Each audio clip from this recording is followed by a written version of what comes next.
Pendak sareng Nyimas Parukuyan. Nah, di Gunung Tilu.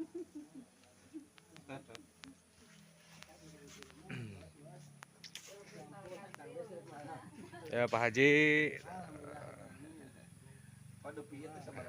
wadia wala tamtama. Dupi ieu teh sabaraha hektar? Hektaran 10,2 hektar. 2 hektar. Disebat kawasan Gunung Tilu. Kawasan Gunung Tilu. Gunung Kunaon Tilu. pangna disebat Gunung Tilu? Gunung Tilu itu tuh babat cerita kasepuhan panjang orang Kapulu. Tapi setiap tempat ada versi. Iya Gunung Tilu teh kasepuhan panjang Kapulu. Pusat luhur panjang kanci. Ayana di wilayah Gunung Sal dekat Gunung Karantenan. Yang terus ngasih jati panjang yang kedua di Gunung Bitung. Sebat beleg-beleg Permana Dewi. Dekat sama Sampul. Terus kayak yang pembaca kayak putarana rupina yang Eta dia teh lungsuran di Kabuyutan Sawah sareng Kabuyutan Bitung Gitu. yang Ratu Permana Dewi sareng Rangga Gumlang. Terus sebutkan Permana Dewi, Rangga Gumlang, eta.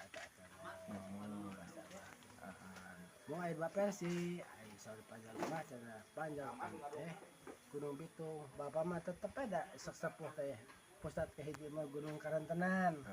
Sebab yang batak ngawecege di kedana dipayunkeun heula ka Gunung Karantenan. Karantenan di Payun.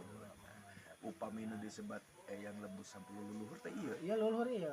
Yang 10 lusa ieu. Ayang sampul 2 meureun puter ayang pabuka cewa Prabu ayang cakada nu kahiji nu di Sumedang. Eta ayang coba Rama Rakana yang baru suaranya. Rakana ayang baru suara. Sok seueur panu ieu di dieu di Makbaru di dieu nu sumping ti mana wae. Alhamdulillah jadi seueur sampai di Madura ge. Dugi ti Madura. Bali aya kadang-kadang di Jawa Tengah Jawa Timur alhamdulillah. Terutama pengen sehat Indramayu Pak. Indramayu masalah.